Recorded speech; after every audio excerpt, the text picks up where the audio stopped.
Welcome everybody to this edition of Strong Perspective Podcast. I'm one of your hosts, Keith Armstrong, along with my other hosts, Damon and Jaquari Armstrong, and Going on, bro? we are Strong Perspective Podcast. Got the munch off today, man. Let me just get that out of the way. But today's episode, we're gonna dub it Freestyle Friday. We don't have a lot. We got a couple subjects that we know we're gonna touch on, but I think we're gonna have to do this as we go along. You know what I'm saying? Which I think it'll be pretty fun today. So, Damon, how you doing today, brother? I'm doing all right, man. I'm actually blessed and in a good position, man. I ain't mad with nobody, like Papa used to say. Mm-hmm. So, ain't no animus in my heart, man. And number two, shout out to the Albert folks that's tuning in, man. Y'all finally coming around, and I appreciate y'all, man. Keep watching, man, and give it a support. Yes, sir. Yes, sir. What up, though, Albion? Jaquar, how you doing today, sir? I'm good, man. I'm good. I'm hanging on with both hands. Every time I slip, man, it teaches me a lesson. Okay. Philosophical, you know what I mean? But poignant. We No, got to decipher that, bro. We got to, I what I'm can't, saying? That's I can't meaningful. help, I can't help it. can't help it. It's just in me. Yeah, before you go yourself, Keith, hey, I cut my hair not because of y'all clown ass people talking that shit when I walk past you. The women in my life said, "It's time, Dad. It's time, husband." That's why I look different today. Not you clowns. Wow, you just treated it with like a hostile moment just now, bro. Yeah. Uh, Look, Well, like I told you before, man. Shit, I enjoy looking like Grady from Fred Sanford. So shit, bro, you I got, you far from that, bro. You I get real a, suave. Look, You can pull that shit off. Damon. Yeah, I thought you got tired of hearing your theme music every time you got up in the morning. 70s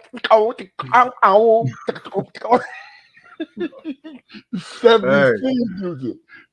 hey, look here. Once my women brought it to my attention, I'm riding the car with the window down and my fro bouncing on the seat and yeah, shit. your I hair said, was "Oh my god." because you hear the hair blowing through the wind blowing through your hair and shit. Yeah, and it was that always that one hair would get in my ear talking about, "Hey, we Mm, here, man. You need to do something about it." yeah. Mm. You say, I ain't been here in a while. Hey, you know what I'm saying? Um, I had a good day today also, man. You know what I mean? I uh I learned to invite the Almighty into my life every morning. And that's done something very refreshing for me. I've been doing that for the last month or so. It really it's a big difference for me, man. Not to get overly spiritual, you know what I mean? But yeah, and today was no different. You know what I mean? You know, because you start to appreciate the people that you was blessed to have. You are blessed to have in your life. So that's great. That's actually Well, great. yes, sir. I appreciate that statement, brother. For real. Yes, sir. Um, let me just say this. Just kick it off real quick before we get into the meat of everything. Um,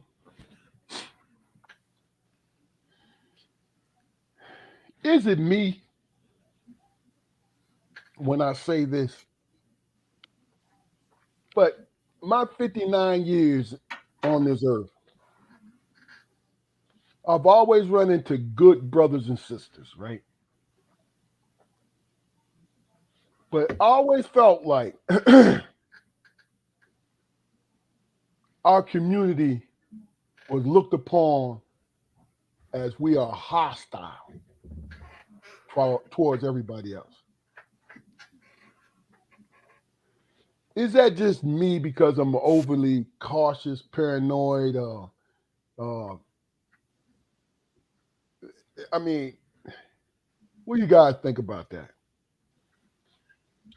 I don't think I think our, I mean, we we are hostile people. Everybody's hostile. I mean, but I don't see our community being hostile towards, you know, anybody else Okay, any more than I see them being hostile towards our own community. It doesn't extend towards anybody else okay, more. Due to media exposure or whatever. People might see us more, but we're not going out and targeting other people outside of our community. I don't believe so. okay. Your thought processes, bro. Were you targeting people, or were you trying to make sense of how you know the feelings that you had? You know what I'm saying? Your experience. You talking about me? Yeah, Uh, my because you led with experience. hostility. You know what I'm saying? Were you being hostile, or do you have No, awareness? no. I'm gonna tell you, I've never been hostile. I've always been aware. You know what I mean? Because I grew up being a problem solver. You Hmm. know, and if I have to avoid shutting everything down, I try to think of a solution. You know what I mean? But the nature of what I asked, the nature of it has to do with in my wisdom now, just as an older person, and I see my journey and see what's going on now, right? Hmm. Man, there's a lot, and maybe it's the human condition, but there's a lot of hostility, like real. See, hatred is a misused word because people throw hate in there and it's not warranted. You know what I'm saying? But when something is or if somebody speaks about it, right, it just seems like it's a lot of hate and hostility. Growing up before the internet, always seeing our faces on the news when it's something bad. You know what I'm saying? I mean, always, man. I, for a long time, I mean, and I don't know if either one of you guys have noticed this, but for a long time, I mean, I paid attention. Me paying attention to the news and everything. Okay, yeah, there's a lot of news on, a lot of stuff on about us on the news or whatever, but it was usually filler. It was usually filler. I mean, to fill the time or whatever, because all the big events didn't have anything to do with us. Rarely were we talked about in politics.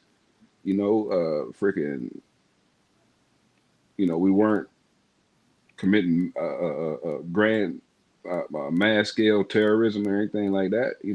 So everything between the big stories was about us. And every time you heard something really really bad, you know, for a long time you could say, well, yeah, I know that ain't brother, but you can't necessarily say that nowadays. I mean, equality is a funny thing, man. It's a funny thing. I mean, because like when you consider like comedians nowadays, and I think they have a good point. If you want to be considered equal, man, then you got to take the good with the bad. You got to take the good with the bad. I mean, it's not necessarily fair that at every Dave Chappelle concert, he's white people this and white people that, and then if Jerry Seinfeld says black people, everybody want to shit on.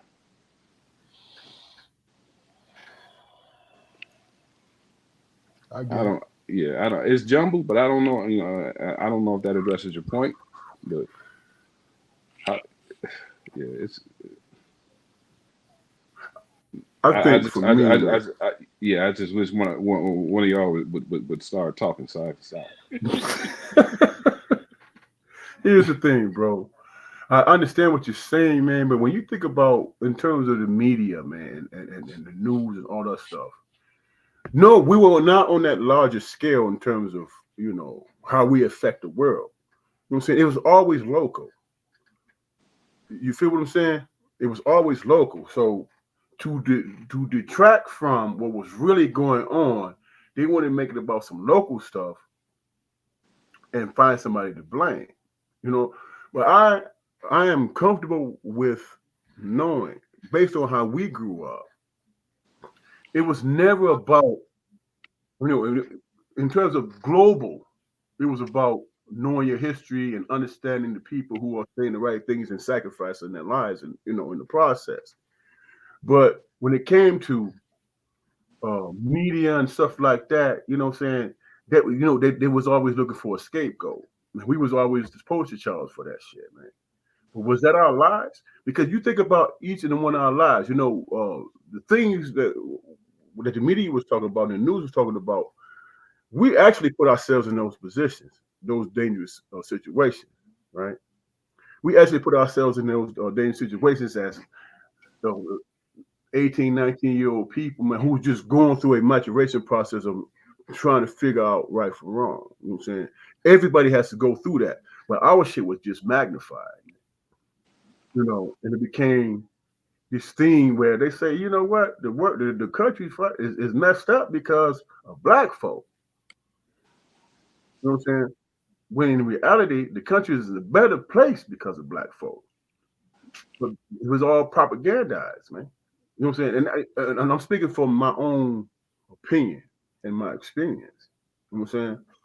Did I have people in my life, man, who gave up on me without knowing me? Absolutely. And I think most black men can speak it, in that regard. But when I showed promise, did I have people of all color come and support me? Absolutely. You know what I'm saying? And I didn't get all caught up in that, or he one of the good ones. You know what I'm saying? You could come to that conclusion for uh your own comfort. But by the same token, I was on your radar because maybe what I'm saying, I paid my dues, and I actually became something that you decided that at my birth I was going to be. And it's like, I had control of that situation. You know what I'm saying? Even though I had trials and tribulations and my struggles, I still figured out how to overcome it. Vis-a-vis, when you're young, you learn how to overcome stuff to be a better human being. You know what I'm saying? Did that man say So, vis-a-vis? Yeah, he did. but you know what, man? Brother, man, sometimes, man, you gotta stuff, man. That's all. All right. Well, let me ask you this then, because you said something earlier, Ja'Cory. It was equality. Mm-hmm. I've always been of the mind is nobody can give me equality. They can give me a chance to show or to come and take my equality from you. You know what I mean? Where when you got people in control, of course they're gonna say you're not my equal because they have the power right now. It has nothing to do with the actual human beings. It has to do with, to me, it has to do with the people in power. You know what I mean? Because no one can take your equality from you. It starts with you. When you know you're any man or any woman's equal, that's all it takes. It's just some people have more than you, but you're still their equal. And you have to make the opportunity not to prove to them that you're equal, but to make your way and be a provider and provide for yourself and provide for your family. You know, so what I'm saying in a nutshell is, to me, and I've always thought this, equality is a state of mind. It's not a state of being. Because you have to, it's always, when it comes to externally, it's always who is driving the bus and on how they see if you're their equal or not. You see what I'm saying? But really and truly, every individual is equal to every individual. It's just the simple fact that you may not get the same education, you may not have the same stature, you may not have all these different things that'll give somebody the advantage to take advantage of where they are in the situation, where you all are in the situation, right? Like a farmer is taught to farm from his father, right? But you have people that's living around you who've not been taught to be a farmer, but they go to the farmer for the food. So that farmer's in power position. He has the position to get the, you know, for people to purchase it from him, for people to look to him. Now it's up to them what pedals they put this farmer on, right? How they might elevate him because he can farm. But they're still his equal, but because they don't want to starve, his importance is elevated because he knows how to farm. You see what I mean? That's why I say it's a state of mind more than anything. You are not, you know, look, you are no better than me because you know how to farm. Somebody taught you how to do it. But you have an important thing, so the community don't starve. So you know, especially if you're selling your produce, right? But other than that, we all are on the equal plane. It's just the simple fact that he has this commodity. Now all of a sudden, oh, he important. You know what I'm saying? I got to get next to the man who's next to the man, so I can get that free corn, or I'll be first in line to buy that corn from him. But once you purchase it and you're on your way, his level of importance goes away, because when it's time to buy it, it's high, right? And the more people buy the produce and it's running out, and it's low now. So in everybody's mind, you're important because you grow the corn, but we are on an equal plane right now because you don't have no more corn to sell.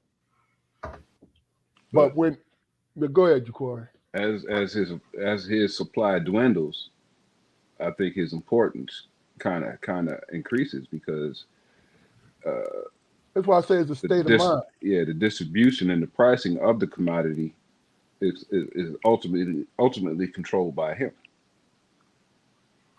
Yeah. Yeah, but here's the thing, man. But he could be replaced. What level of foolishness and propaganda put that person in that position? Because we know, based on African proverbs and stuff like that, it takes a village to raise family, raise a culture or stuff like that. When you monopolize stuff through whatever means you choose to do that, you know what I'm saying? What level of convincing the public that this cat has it all because he stole land and shit that was fertile, that you can raise crops on? You know what I'm saying? We can go back to the Indians, stolen land. You know what I'm saying? It was just a matter of the understanding, and I get what you're saying, Keith, but that person in that position what did it take for them to have that much power? Man? When at the end of the damn day, they didn't get their ass out there and plow the field. You know what I'm saying? They used certain laws and statutes and all that stuff to convince people that the only way you're gonna be able to feed yourself because this clown monopolized all the land and all the business and all that stuff. You know what I'm saying? So I think, man, beginning with the mindset that if you come in with the mindset that, man, we were slaves and we know how to farm. You know what I'm saying? How the hell this dude monopolize all this shit and have control over it and disregard the manual labor that took him to put him in the position that he's in. And he ain't told it no bill or lifted no barge. You know what I'm saying? So is he really in that position of power, or were the masses convinced that they didn't have it? I think, and I agree with what you're saying, but you you evolve the actual question into something a little deeper, because what I was just no, you weren't wrong, but what I was really speaking on when I gave that example was, I know I have a particular skill, right? Mm-hmm. That everyone depends on. So the more that I have of that thing that I create, the more important that these people feel that I am. Now they're starting to give up their equality because I'm able to do this one thing, right? And they're not. So what they're doing is putting me on this pedestal because I'm able to do this one service, right? That benefits everyone. And it's like, when I said equality is a state of mind, even though he's here,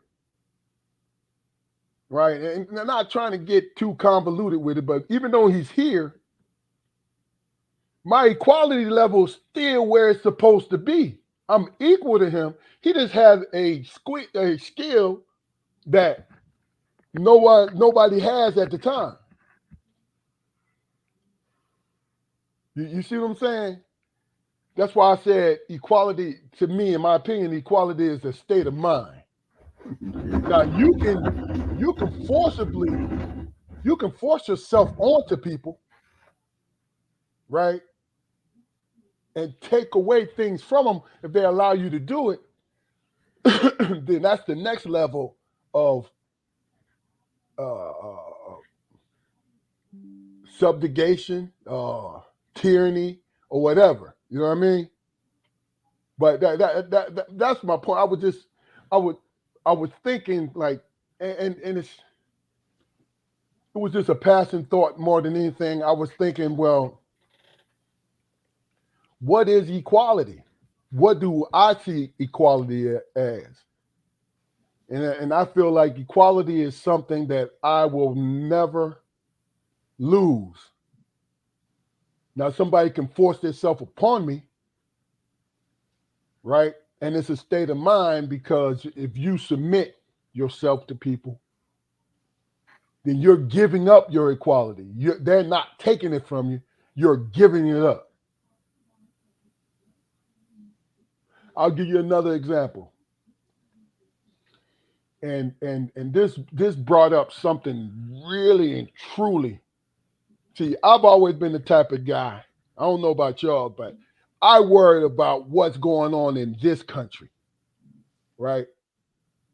I mean, my neighborhood, wherever, here, right? To us.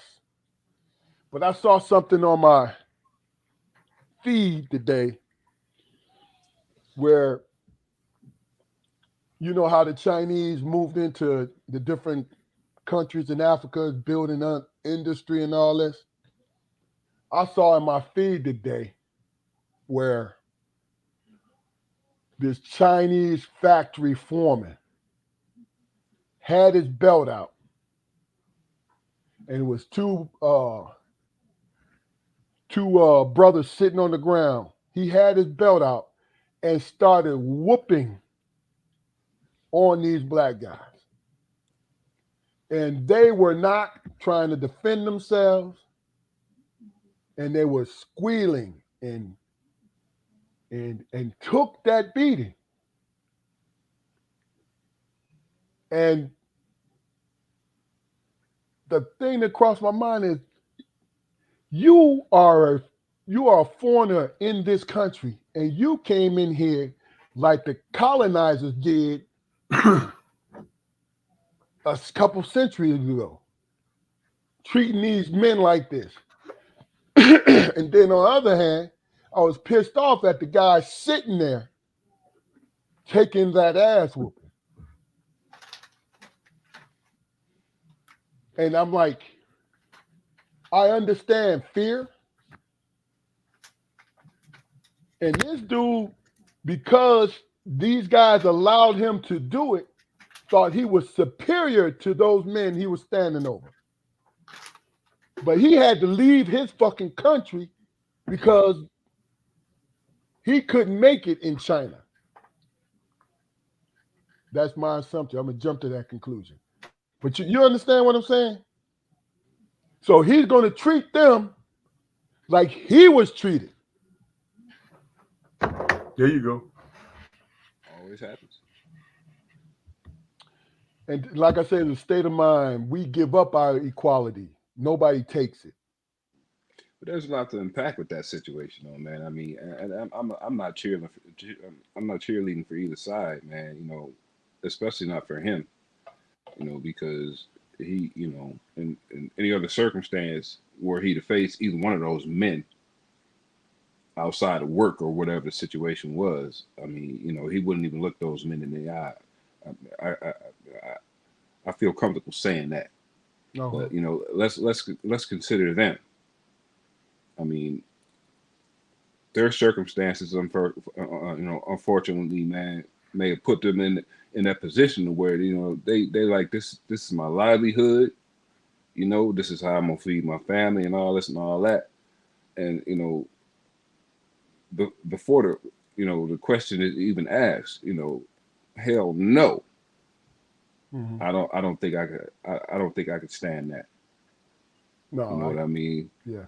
But mindsets, you know, different mindsets, you know, come up with different solutions. You know what I mean?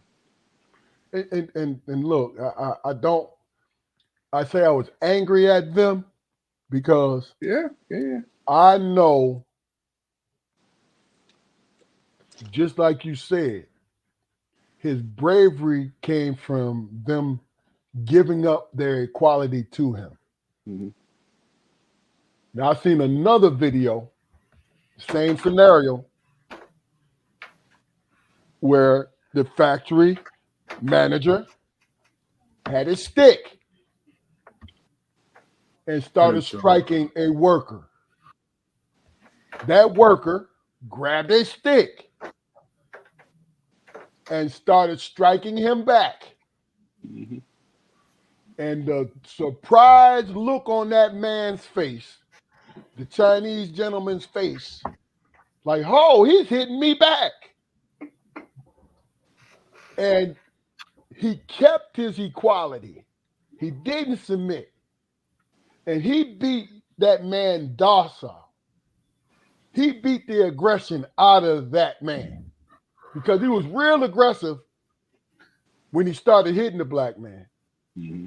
When the black man said, whoa, hold on, and started and didn't stop, because he stopped striking him, if I remember this correctly, stopped striking him, and the brother didn't stop.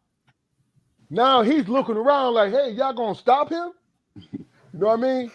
Then another brother's like, yo, that's our food, man. Don't kill him. You know what I mean? But as soon as he started whacking him with that stick, he wouldn't fool it no more. He's like, shit, I made a decision. Yes, I It's made a all about decision. self-preservation. Now, what that brother who took the stick should have did was started a union and shit. look, I just think You know what I'm saying? He should have started a union because there was power in his response, man. he beat the aggression out of this dude. Absolutely. And I've seen that before, and it is hilarious, especially when the one person is the bully in the situation, Mm-hmm. and he want to quit after somebody then stumped him in his ass. Yeah. Hey man, get him off of me. Yeah. Hey, Damon, what was that Pop told you? I'm still here, son. I mean, that's hey man, look. When you look, when your chickens come home, when your chickens come home to roost, man, you got to feed them. And Yeah, most of the time they get fat. yeah, yeah. I think, man, it's all about what it is, man, that's being pumped out to you, man, that you just settle and say, this is how it is. I mean, that's the worst thing that anybody that's being subjugated, man, come to the conclusion of this is how it is, and we have to live with it. When it's not. If you the workforce, you have power. You know, if you the workforce, you have power. And if you walk out, I'm saying, say, there's an industry that is mostly black people working, and they, providing all the work and all that stuff, right? And then they go on strike, and they want better wages. And then the people that own the joint say, that's all right, y'all all fired, and we're gonna bring in other laborers, like the people up from the south, right?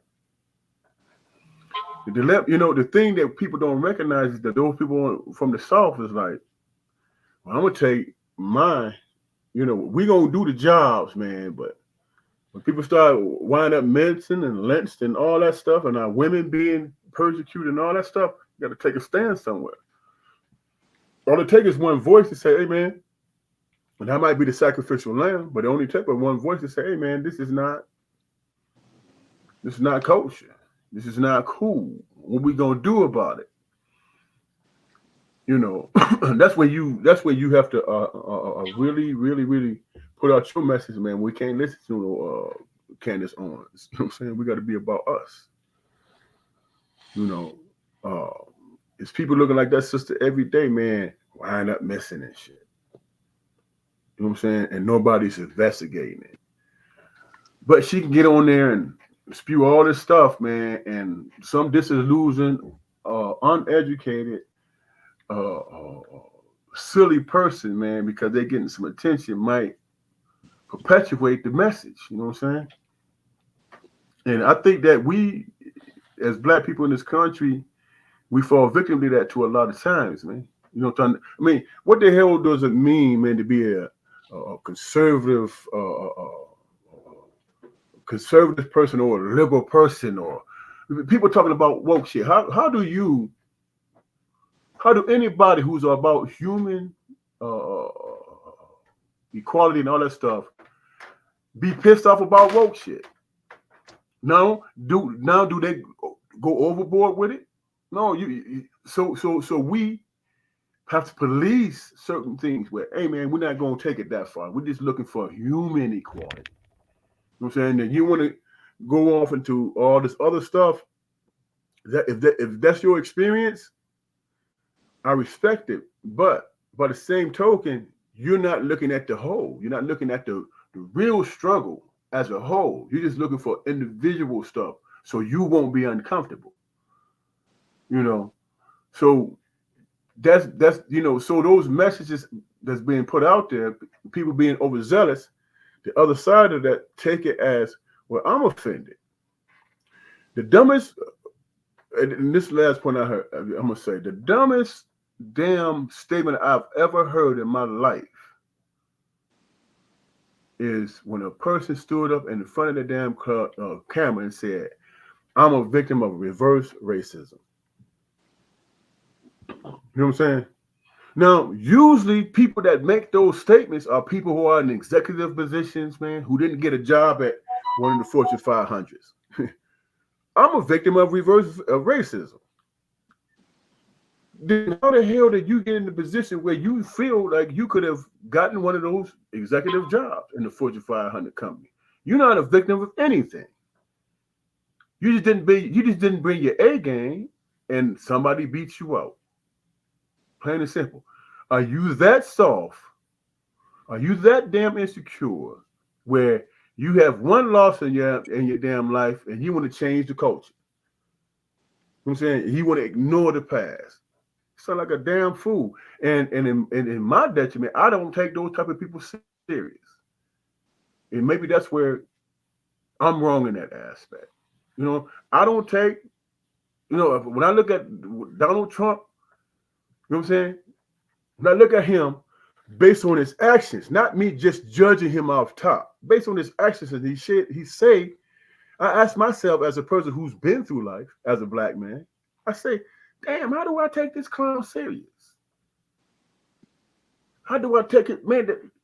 And then he'll say the dumbest shit in the world, which I know at some point he has to know better, but because he's rich and privileged and has an ego, hey, let me throw this shit out there and see what happens and see who jumps on. And for the life of me, I cannot figure out why people don't feel like that's the game he playing. You know, it's ridiculous to me. But I fall short when I say, "Damn, I can't take him serious." But this dude is, in the race to become president of the United States. So everybody has a responsibility, man. The people who aspire to his position, man. I mean, yeah, they're going to fall in line because he's speaking to a way to his position. I mean, you think about it, which is a good point, but you think about this. Who is he speaking to when he says those things? You want to know why you're able to see right through it? Because he's not speaking to you. He's speaking to people who feel as though they got robbed in some kind of way. And the reason why they think they got robbed is because of the propaganda. Hey, we're the power structure. We ain't giving you shit. But guess what? It's their fault because we have programs that's going to help the needy. So if you're going to blame somebody, and this is broad statement, if you're going to blame somebody, blame this on the purple people. Blame this on the pink people. You see what I'm saying? Now all of a sudden, this person who's looking for the easy route, not looking within himself, looking for the easy route, what you brought up before, Damon, when it came to saying that affirmative action, and you want to blame affirmative action for you not being in this company. First and fucking foremost, they're going to tell you that black person or that minority took your spot, so you don't come back and shoot up the place. But you have to be a damn fool if you really think, this is common sense speaking, in my opinion. You have to be a damn fool to think in this Fortune 500 company. It's going to bring in motherfuckers that's going to make them lose money. No, Really? no. Hold on. Not even that. You had to be a damn fool to think that this Fortune 500 company is going to hire someone and, hey, man, you almost made it. But I had to hire this minority. That's your job. That's the stupidest shit. For people to be able to swallow that, that's crazy to me. Like I said, that's my opinion. And here's y'all heard them politicians talking about they got on the plane and they saw a black pilot behind that and they wondered whether or not he was qualified. Now these politicians saying this dumbass shit, right? And I'm looking and I'm listening to this shit and I'm like, they didn't think that shit through. You know what I'm saying, if an airline in this company is finna go under they scrapping and scraping and whatever to make sure that airline company don't fail, right? So if they scrapping and scraping to make sure that airline don't fail, wouldn't they put their support behind that company with the understanding that they're not gonna put unqualified people behind the goddamn wheel to fly the damn plane, man? All right, let's expand on what that great point you just made. Let's expand on it. Malpractice insurance. Why did they invent malpractice insurance? Was it because the minorities became doctors and fucked it all up? Or was it that they was finding these doctors negligent, Right. either high or just don't know what they're doing or something that they did wrong, and these hospitals losing money. So the insurance company can, hey, we can offer you insurance. So when you get sued, blah, blah, blah, blah, blah, blah. You feel what I'm saying? Like, Right. who was responsible for them even coming up with malpractice insurance? So why would you question whether or not a doctor, whether his skin is this? Okay, you got your preference. I believe me. Okay, that's what it is, right? But do not come up with that dumb shit. I only speak from logic, man. That's just me. Because it's a pushback statement. I would rather be right on the right side of shit, man, as opposed to you feeling guilty about some shit that might not even affect your life because of your skin color. Yeah. I don't give a damn about that stuff, man. You look at the statistics, and you know, if a white doctor, man, gets sued for malpractice, he don't go out of business. Insurance pay for that shit, and he continue to do his work. Yeah.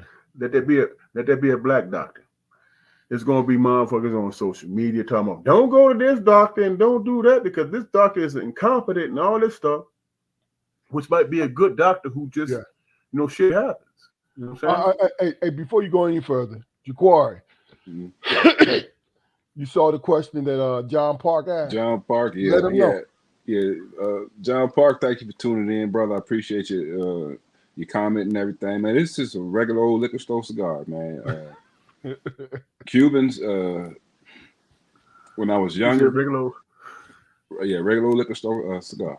But I have enjoyed a couple of Cubans throughout my lifetime, man. But I find them to smoke a little harsh, you know. So because it's no chemicals in it, bro. Yeah, you know what I'm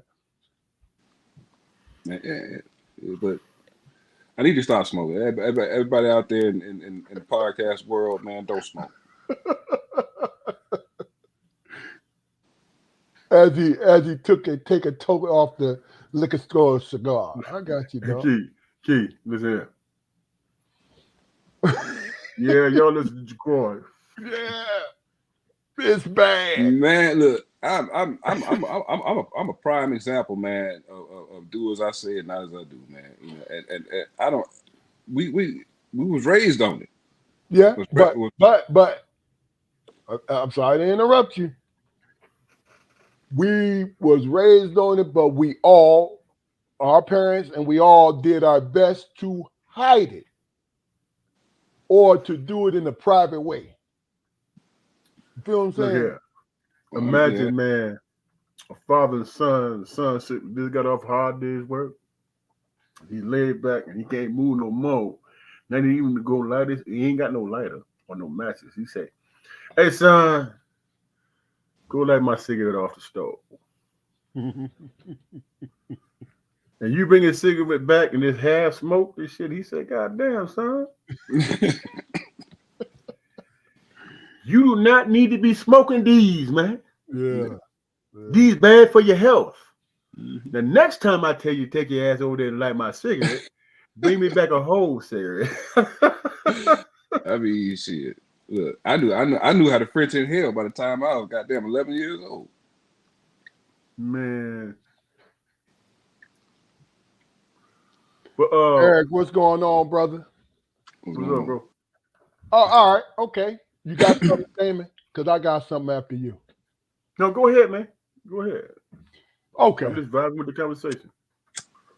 Let's lighten it up just a smidge. Shannon Sharp. I can give or take Shannon Sharp, right? I give him a lot of credit because he's doing this podcast. He got his regular podcast, Shay Shay. Wow. Shay Shay's lounge, motor lounge, whatever the fuck it is. And I'm not trying to be funny. I just can't remember what it is. Shay Shay's lounge, something like that, right? And also, because I don't watch it much. I only watched it twice. Club Shay Shay. Club Shay Shay. Only watched it with Cat Williams and one other person. And he got the late night with him and Ocho Cinco, Chad Johnson. Ocho, hype Yeah. man. Yeah. And he got his day job, ESPN. So they were talking about I forget the particular subject, but they brought up it's always our own people talk about us. Our own people criticize us. I forget what the subject is. But my main point tonight is why? When somebody's successful, you don't give a damn about your own people until they have an opinion about what you do. You understand what I'm saying to you? Like me and my opinion is Shannon blew up so quickly, and he wasn't used to people having a negative opinion about him. Right? Now his feelings is hurt. Because with his bad hips hopping out the car, he been walking all day long. His hips was tired, right? With his tight outfit on, muscular dude. You know what I'm saying? And it gets out the car gingerly because of his hips. Because he got two fake hips, man. You know what I I'm saying? know How that. else you expect I him to know stand? that, You know what I'm saying? Look, people who don't know going to look at it differently because he was standing there pigeon-toed and both his hips was on fire. I knew it when I saw it. You know what I'm saying? When he took his time going to the back of the car?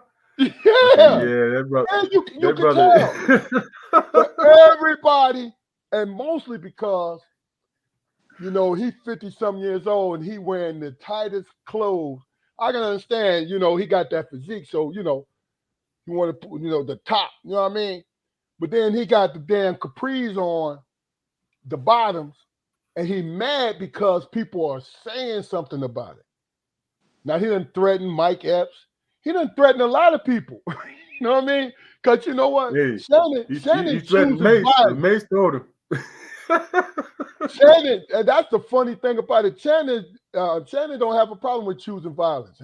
That's what's so funny about it. You know what I'm saying? But he threatened Mace. Mace didn't say it outright, Key. He was like, yeah. "No, you don't want to do that, bro. Yeah. It ain't gonna be the turnout." Look, Mike Epps too. Mike Epps, he did the same thing. Like, you getting ready to come to Indianapolis? All right, that's my hometown. You know what I'm saying? But my point, here's my point.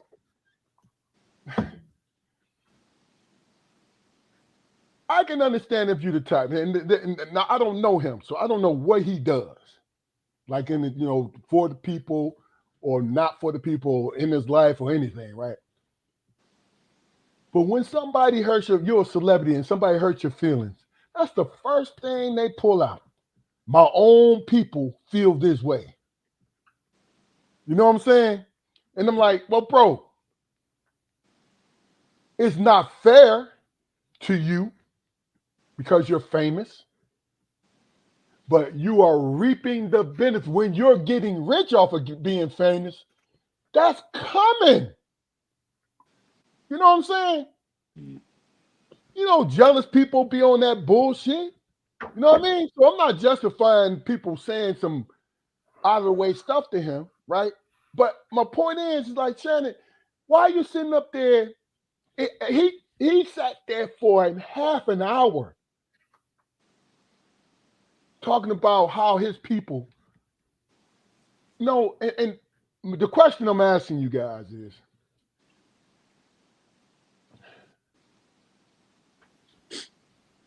Does he have a valid point, in your opinion? I think he does to a certain extent, but I think more importantly, he forgot that he was probably criticized before. Hmm. It didn't just Right. start happening. It Right. didn't just start happening.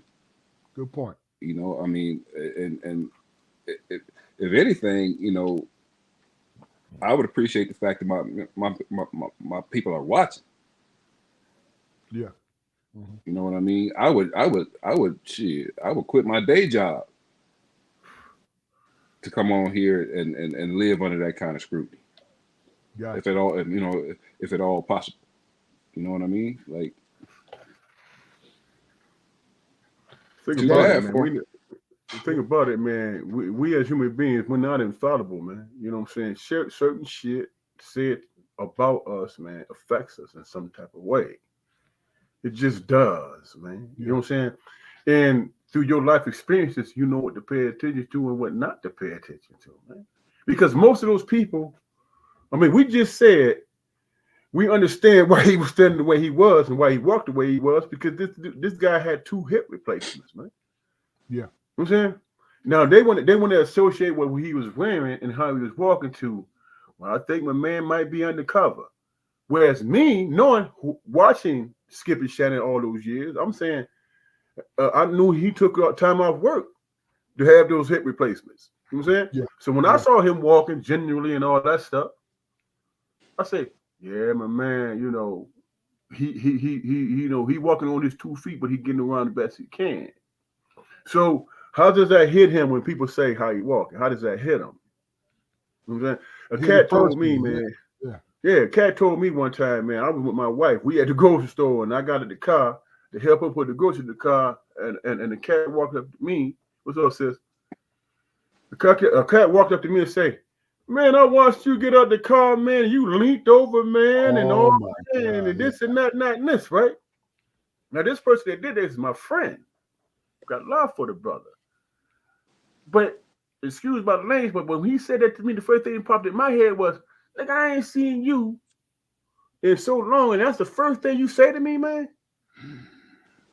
You know, he pissed you off so bad you call him a nigga. Listen here. No, I thought I didn't say it, and that's why I say excuse my language because I was heated, and I didn't. You know, me being who I am, I didn't press the situation, but I was thinking, dude, man. First of all, I didn't want to be on this trip. Second of all, it took a lot for me to get out this damn car to go help my wife because my point, or what I was feeling was I wasn't gonna let my wife unload all that shit. Yeah. In the car. You know what I'm saying? That's where my manhood stood. And then here come this dude talking about, man, you all bent over and shit. I'm like, man, my mindset was like, where do a motherfucker like you come from, dog? They got to be reminded. I mean, look, I've had those statements made to me too, man. You know, but I remind the person like, yeah, I might be bent over, but I'm still a gorilla. You know what I'm saying? Exactly. I'm still a gorilla, and you're not the caliber of motherfucker that I am. You're not. So fuck off. It's easy to go. It's easy to go there, man. But you know, I still have the wherewithal was like I had the wherewithal with. I'm not going to be my wife just came out the store, so she's happy as a clown. You know what I'm saying? And I had the paces away for her. And then I got to deal with a cat walking up to me and say, man, you might well say, damn, dude, you looking kind of fucked up, dog. What's wrong? And snickering and laughing. And I'm thinking, dog, hello, how you doing? How's the family? Everybody cool? Whatever. You know what I'm saying? Where do you get the temerity, man, to start a conversation off like that? Look, let me tell you, y'all know me. And I was speaking. I'm speaking like I'm trying to put myself in Shannon Sharp's place.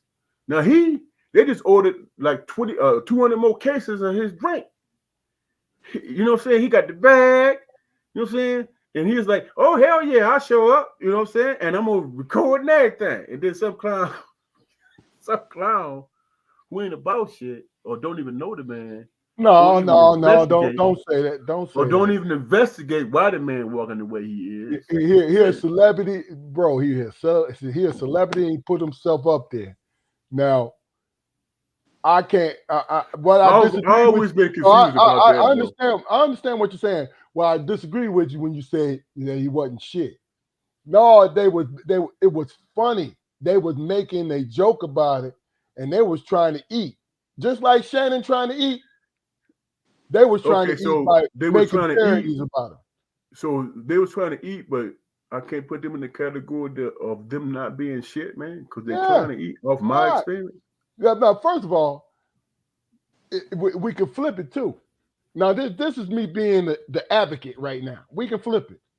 How dare Shannon get the fuck out of his car, right, and tell me how many cases I'm sitting up here struggling. I ain't got 2 pennies to rub together.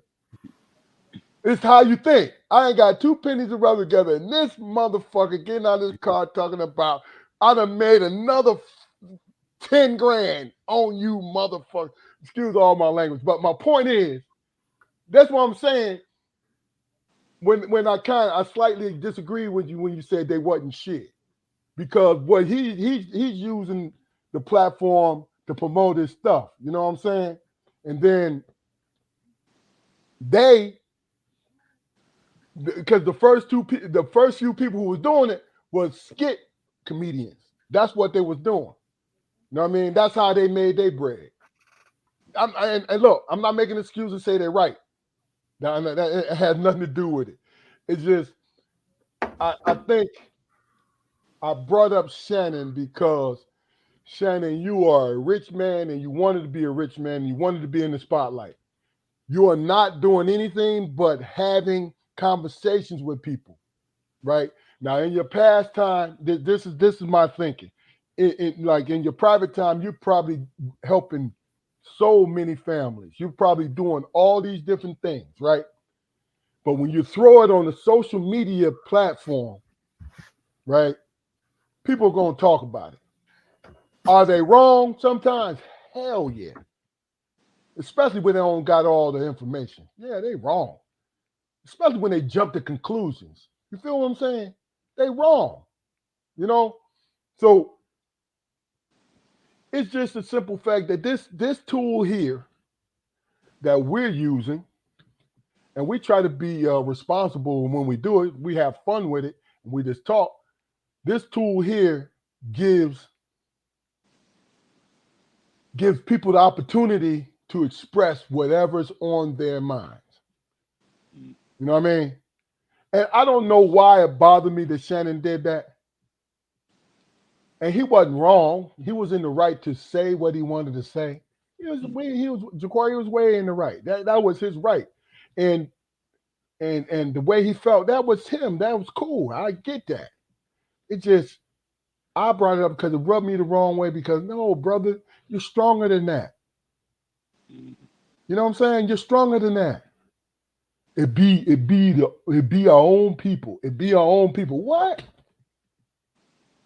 You perpetuating this stereotype that we dragging each other down when you say stuff like that. Because you saying it on your podcast. But I mean, that being said, I understand and appreciate your opinion and everything, man. But yeah, that's just my opinion. These aren't regular people who are making these statements, man. These are famous people with wide reach. You know, I mean, yeah. And I'm not saying that any statements made about him, you know, are not hurting him in any way, but there's potential for it. You know, you talked about, you know, his 3 public ventures or whatever, man. They're huge. They're absolutely huge. They become huge, yes, sir.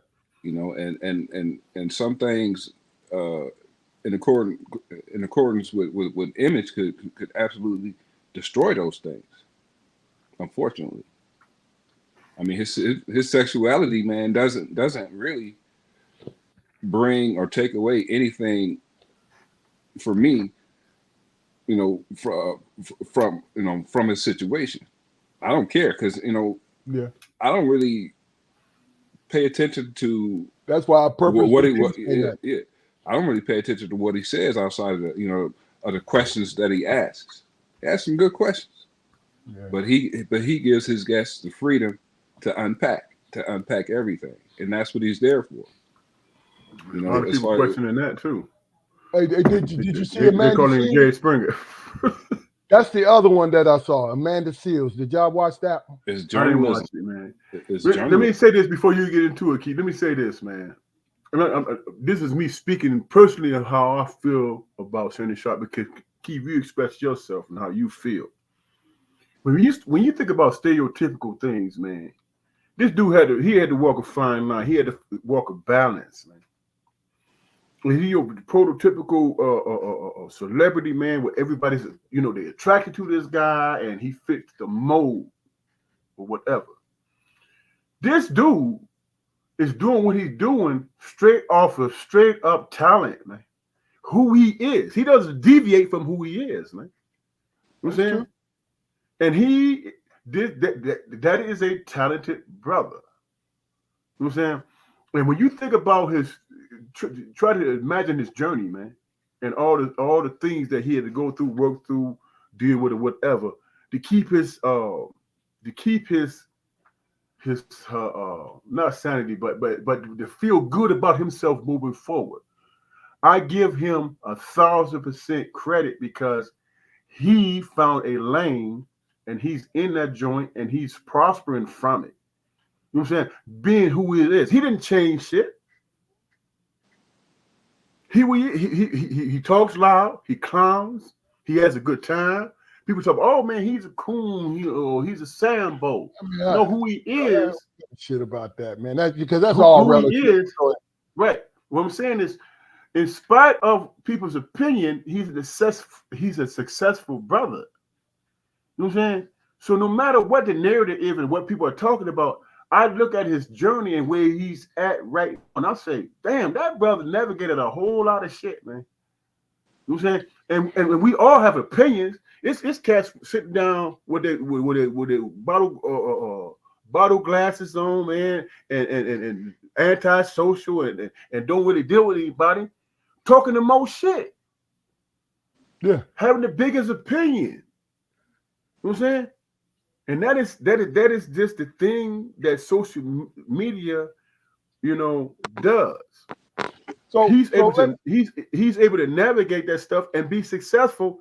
And then, before he got the bag or before he got the bag or whatever. Think about it, man. When he was on Undisputed with Skip, he basically grind that shit out and became that guy, the reason why people was watching it. Look at what's happening with Skip now. He became that guy. I get it. Well, let me just ask you this real quick. Why is he surprised that people are doing that? Is my question. Wait, being assholes and shit? Yeah. I don't know. Maybe personally, he feels like he did his due diligence and then he took his slings and arrows. Man. What we're doing right now, the three of us, is therapeutic, but it's entertainment. All right. What he does and everyone else like him on a larger scale is entertainment. So entertainment has a lot to do with there's 50% that don't like you and there's 50% that do like you. I mean, that's on average. You understand what I'm saying? I asked that question, why is he surprised? And that's why I brought it up, because he was surprised when he talked to Ocho. It was surprise in his voice. that people are talking crap about him. You talk about that in that particular situation. I No, don't think he period. was. Period. I don't think he was surprised. I don't think he was surprised. I think that he finally had enough because it has been an ongoing thing. But You know you what I'm saying? do understand what I'm saying to you. It's going I to understand what you're continue. saying, but I don't think. It's still going to be ongoing, brother. This is the business of this situation Right. here. But here's the thing. Here's the thing.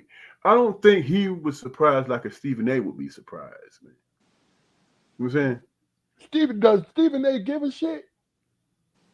He does, man, He's because proving, he backtracks and he tries yeah. to make. I was getting ready to say the same thing. Stephen A. has apologized for the dumb shit he said many, many times. I think it's about maturity, man. He don't care. All he does, he backtracks. To me, my opinion, he backtracks so he can get another life. It's like playing a damn video game with him. Right. And that only lasts so long. He's getting extended lives. Is what it But is. here's the thing.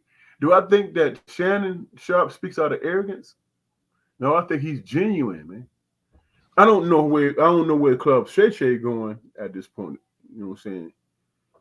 You know what I'm saying? As you know, I personally feel, man, that he's gonna have to establish something on the Club Shay Shay thing. He can't have everybody come on there and spew shit, man. Oh, that's where his bad come from, bro. I know that's where it's bad coming from. It It evolved into that though. Yeah, but we talking about Jerry Springer shit. You know what I'm saying? Yes. You know what I'm saying? So when Shannon Sharpe get on there and he say, "Hey, man, my grandma used to tell me, or my granddad used to tell me," and he speak real positive, strong shit that contradicts what he's allowing to happen on this platform, bro. But first of all, when he speaks about And his grandma, then you can judge him because then you can say, "Oh, he about the bag." No, hold on. He will when he speaks about his grandparents and his upbringing and stuff like that. He's letting everybody know that he's grounded. That person across from him, he's allowing them to do exactly what they've been doing for the last 6 months since Cat Williams. He's allowing everyone that comes on there to spit it out, to throw up everything. That's not a good or bad thing, but that's his formula. That's what's going on with him. Okay, so he about the bag then. Yeah, he's willing to sacrifice what he's grounded in to be no, about the hold bag. on. How's he sacrificing it when he's repeating what his upbringing? You notice he does reinforce his upbringing. Yeah, but there's no contradiction in that, man. If the other person is speaking their truth, how is that a contradiction of his truth? You see what I'm saying? And outside of that, man, that's a really deep look, bro. I mean, I mean, how important was it really, to us to hear Cat Williams say what he said? It wasn't really, really important to us. No. You know what I mean? So I mean, it's the circus is all I need. The entertainment is all I need. And that's what I thought it was a stand-up special with him, man. Yeah, I mean that's I'm not looking for anything outside of that personally. But to answer your question though, Damon, bro, he keeps his integrity every show because he will tell you about his upbringing and him being grounded every single episode on Shay Shay. So me personally, I respect his upbringing.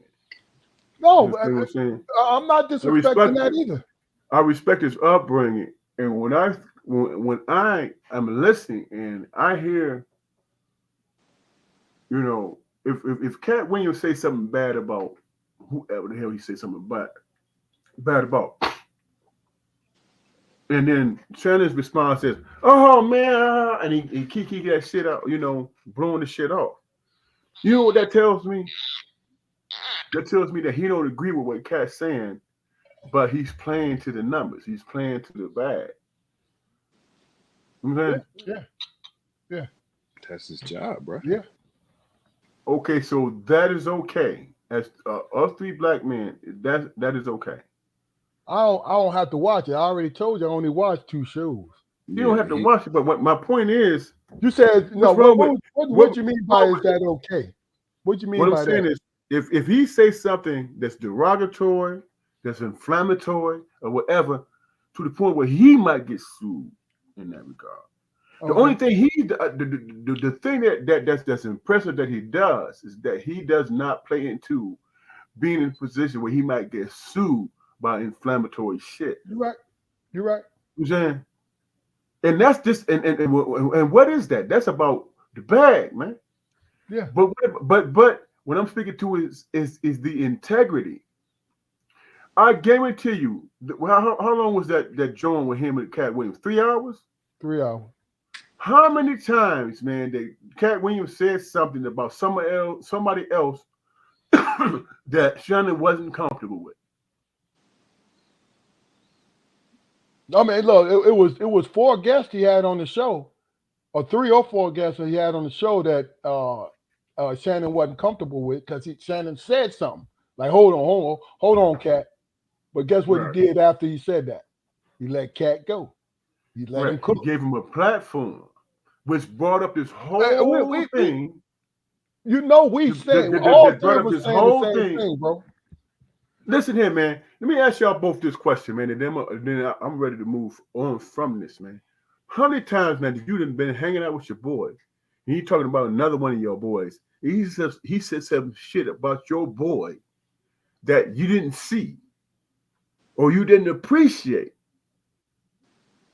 in that aspect. And you like,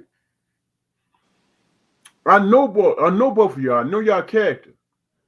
If I come to y'all and I say something shit about a brother that's wasn't your experience, and I say that and speak as gospel, you can be like, hold on, that ain't my experience with that, bro. Come on now. Y'all not gonna say that. Yeah, well, I understand what you're saying, but yeah, within the confines of my personal relationships. Yeah. Right. So you willing to let derogatory statements go because you about your bag? No, I'm willing to let. Are you speaking on Shannon? I'm sorry, Ja'Cory. Go ahead and finish. No, I'm willing to let derogatory statements go because I don't have any personal dealings with Shannon Sharpe. I probably wouldn't carry it like that if I knew him. But like I said, man, you know, my use for Club Shay Shay only has, you know, surface meaning to me. I'm not digging that deep. I've been in conversations with brothers who talked about another brother, and I'm like, that ain't my experience with that dude, man. And if I allow you to continue to say what you're saying, then I'm subscribing to what the hell you're saying, even though that's not my experience. So what you're saying? You're saying that Shannon tried to do that, or he didn't try to do that? What I'm saying is, he can make that statement, but like y'all said, he'll say something, but he'll continue to let them say what they're saying. Because he wanted if he stopped Jerry Springer type of vibe. If he stopped it, then what was the overall purpose of having this guest? So you have to make a decision. Are you whether one of your guests to impugn or say bad shit about a person because you're trying to get ratings or you trying to keep your bag tight? You know what I'm saying? But at the same time, you talk about your upbringing where people come to respect, and you disregard that because, and you know what? I'm gonna let a person dig their own grave or say disparaging shit about another person, as long as my bag is tight, bro. So what are you doing? What are you balancing? What are you balancing? But how is he going to stop his guests? If he tries to interrupt the guests, you know, before they make an offensive point, you know, he might be successful. But what if he's not? Is he going to stop his show? No. What you do is say, man, you said some foul shit. I know that person, man. And I didn't get that from him. How do you justify that shit? And then you get into the conversation of that person having to express or explain why they came to the conclusion that they came that goes against your experience with that person. Let me ask you this. But up to that point, that person has already explained why they have But those feelings. But okay, now two things I want you guys to comment on. First of all, everybody that Cat Williams talked about, except for two people, was on Club Shay Shay and talked about Cat, right? And then secondly, what he wanted, I think when Shannon said something, he was going to let Cat talk or whoever talk with the controversial shit, right? But when he said something, in my opinion, he separated himself from that particular person. Like, oh man, I'm not with that. Oh, nah, man, no, I know these people, man. Right? And then he let them speak. He's protecting his relationships also. I mean, it could be seen as that. Yeah.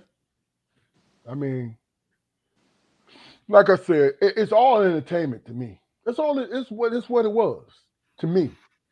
Now, do I think that Shannon lost his integrity? No. You know why? Because he's not a professional interviewer. He was a novice at the time. He's trying to become one, right?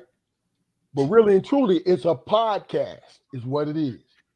With amateurs like ourselves that's trying to have conversations. It's what it is.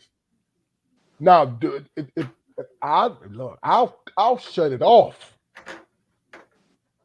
when they get into something that I don't agree with, because I have the power to do that.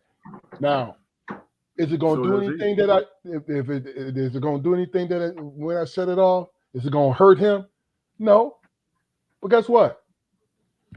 I'm holding me close to my vest. So let me ask you this, Keith. Do you care about the sacrificial lamb, man? What do you mean? Do you think about how that affects the sacrificial lamb's life? Do you think about that?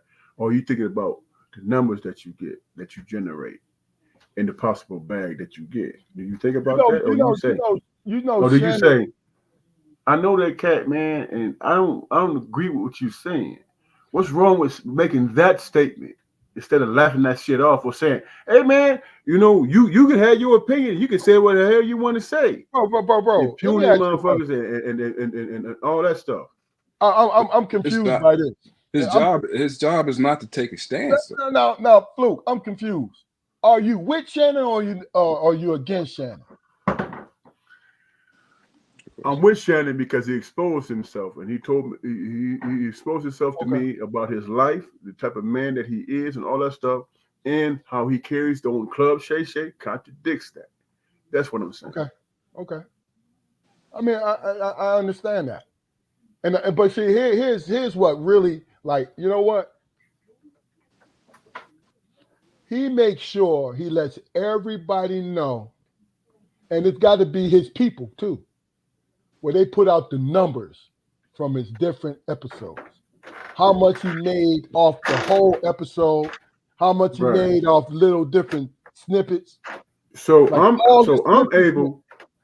have the right to decide whether or not I, appreciate his brother based on his background and what he's shown, or is money his God. That's true. I can pass judgment. You can give your opinion, and your opinion is valid because it's your personal opinion. I mean, because like I said, I don't think the three of us are putting ourselves in position to critique anybody, but how we feel. I might be biased in this situation because I came into a situation, man, where I came to a situation where I was going to have good time with people that I genuinely gave shit about. And when I walked into the situation, a brother came to me and say, "Why is you here then with these motherfuckers? They just got through talking about your ass like you ain't shit." You know what I'm saying? And I said, "Really?" I was like, "Man, I want to hear that." He said, "No, dude, you don't need to be here, man, because this is how these people think about you." I said, "Give me some examples." And he said, "Dude, you don't want to hear it, but it was stated." You know what I'm saying? And I, for one, trying to figure out why you here because you are up and up dude. And I said to him, I said, "Dude, when they were saying this shit, what did you say in my defense?" He was like, "Well, I'm not gonna get involved." You got involved, bro, when you came to me and told me what was said about me, bro. Not what was So said about me, but so whatever. in friendship, you don't believe that he's fulfilled his obligation to you? Yeah, yeah, he did. Okay, so the fact that he didn't defend you when these things were being said, you take Yeah, but here's the thing, bro. I caught feelings, man, from that statement that was said to me because I went into the situation blind. no, you didn't. So, of course, the first thing I'm gonna ask is, "But goddamn, dude, did you defend me? Because you offended because what was said about me. Did you defend me?" "No, I stayed out of it." "Okay, well, um, what's your motivation? You know what I'm saying? What do you want to happen by telling me this shit?" "I'm just telling you, man, that you need to not be so open. I'm telling you that you need to see the situation for what it is." You know what I'm saying? And then in response to that, I said, "You know what? There was some experiences in the past where I recognized it, but I didn't want to see it for myself. You just solidified it for me. So yes, in that aspect, Corey, I appreciated that shit. You know what I'm saying? But that doesn't mean that going into the situation, I felt comfortable or I felt I wasn't in a safe place." But how much of that had to do with him? I mean, because realistically, I don't want some of my good friends cheerleading for me. You know what I mean? Because I don't want to put them at risk.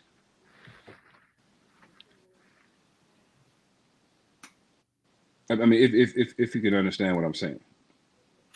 Well, at some point in time, man, you're still gonna have to deal with the circumstances for what it is, bro, and come up with a solution that's going to satisfy you. And then coming with solutions that satisfy you, man, you have to come with an understanding that I need to know all the information as far as or in terms of moving forward and how to deal with this situation. I need to know all of it. So you was upset because he didn't tell you specifics. Yeah, you tell me specifics, and those people who I thought was my friends, I can address it with them.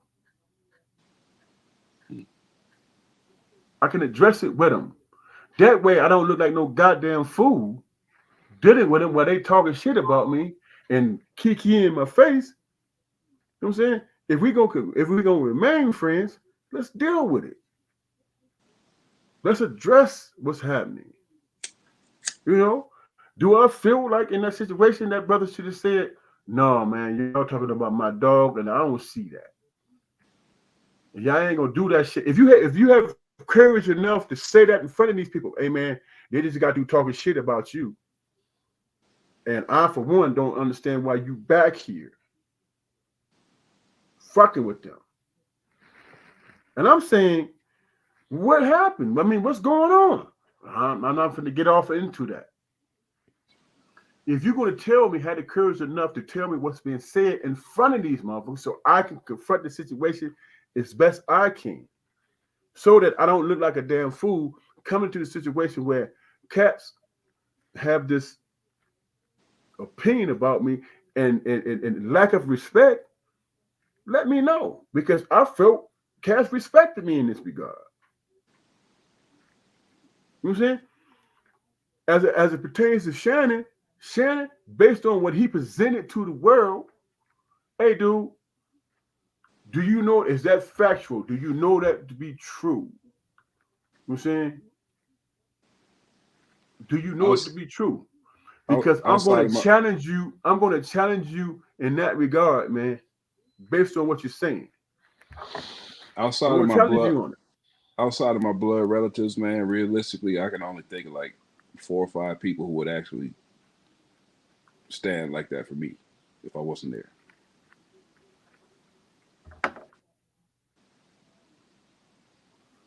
No, I let me don't know. rephrase. I just, I don't. Let me rephrase that. There's only 4 or 5 people who I would have an expectation for them to stand on outside of my blood relatives.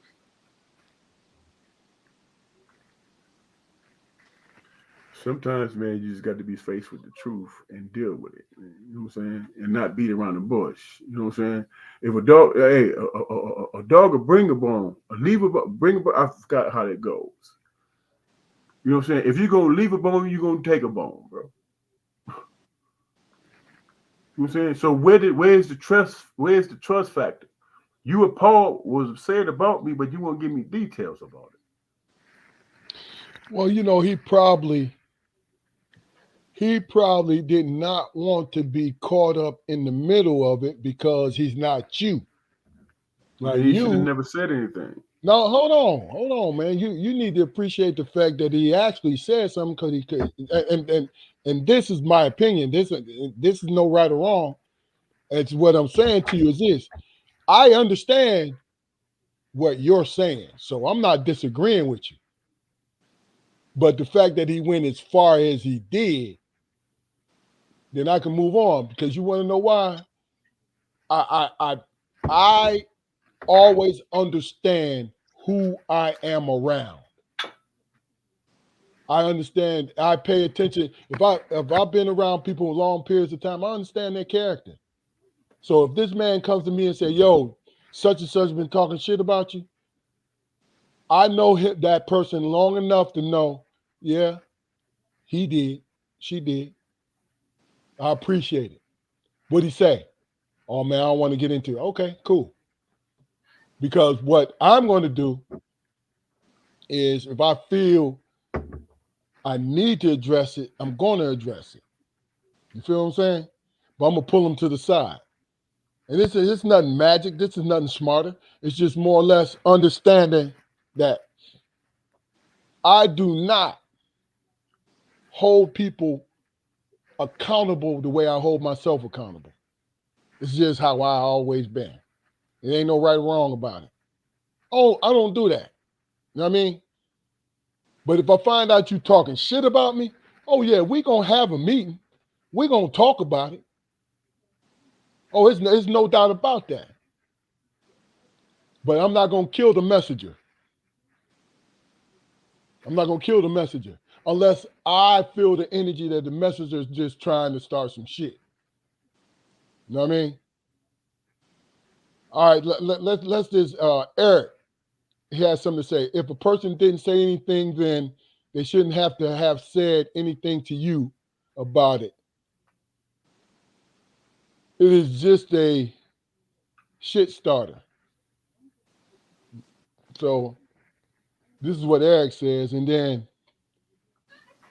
sister-in-law says, if they was talking trash about you behind your back, then it's obvious that they are cowards and probably wouldn't even own up to what they said if you asked them. Yep. That's the reality of it. Yep. It's a good point, Leisha. Good point, Eric.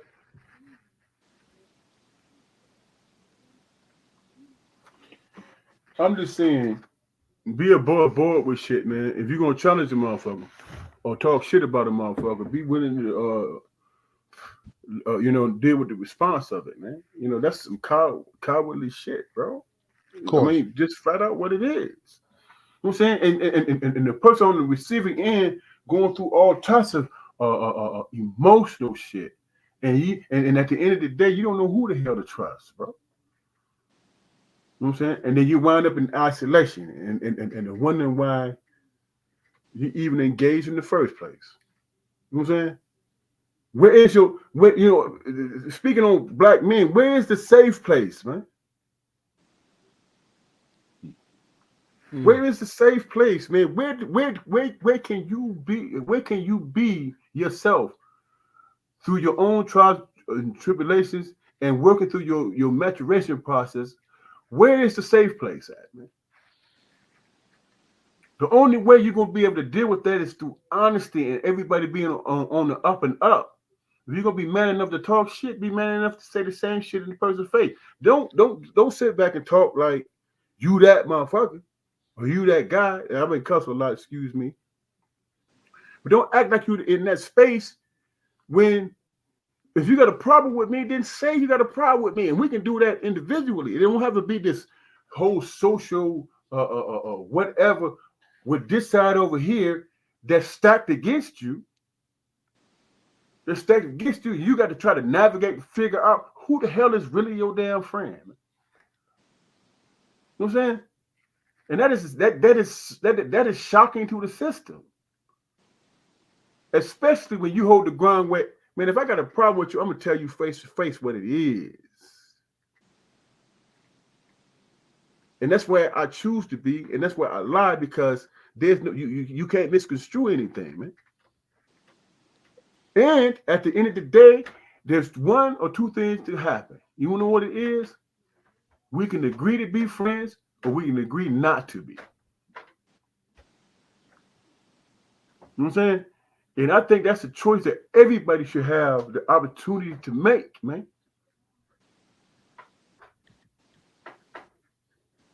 Everybody should have the opportunity to make that choice.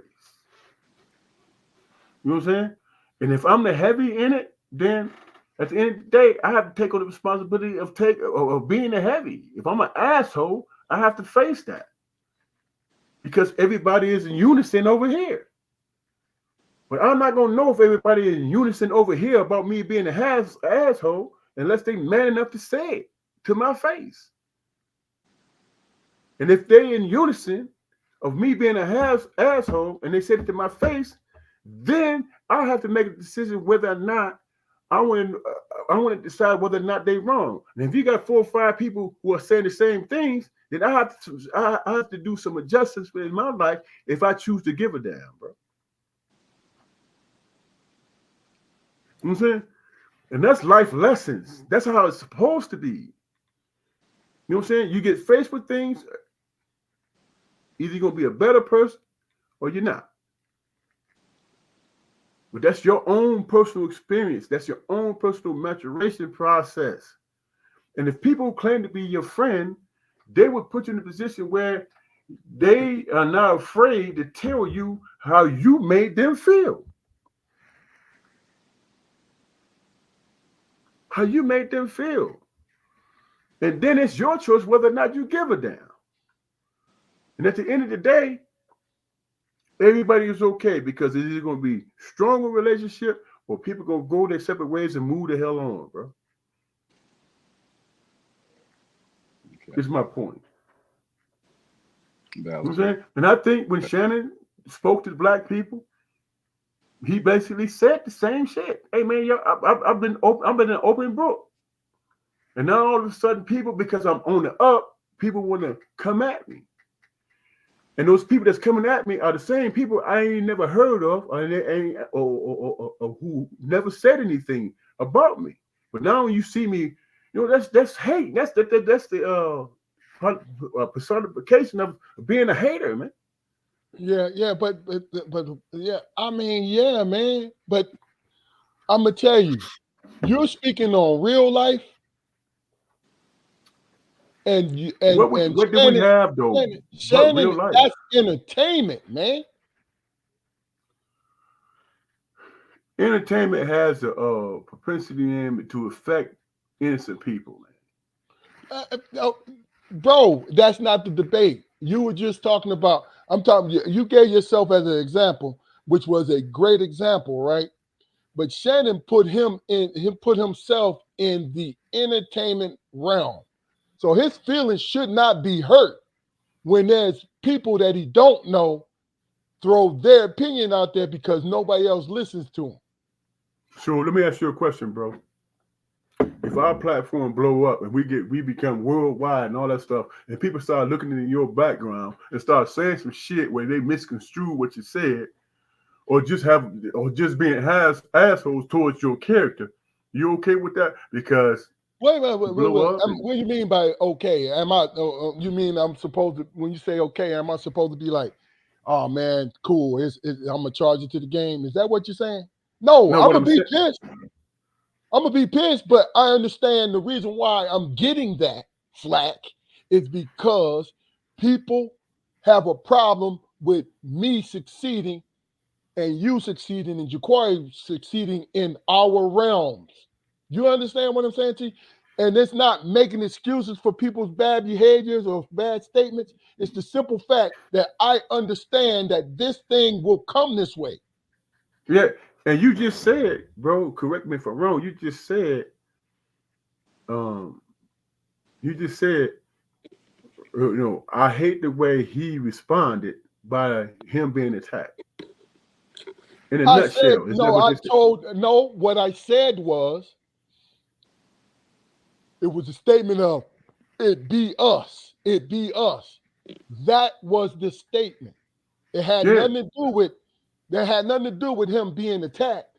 It's the fact that why is it be us? It be us all the time. I So told you I did not like so out that, of his hurt feelings, he's supposed to differentiate, bro. bro.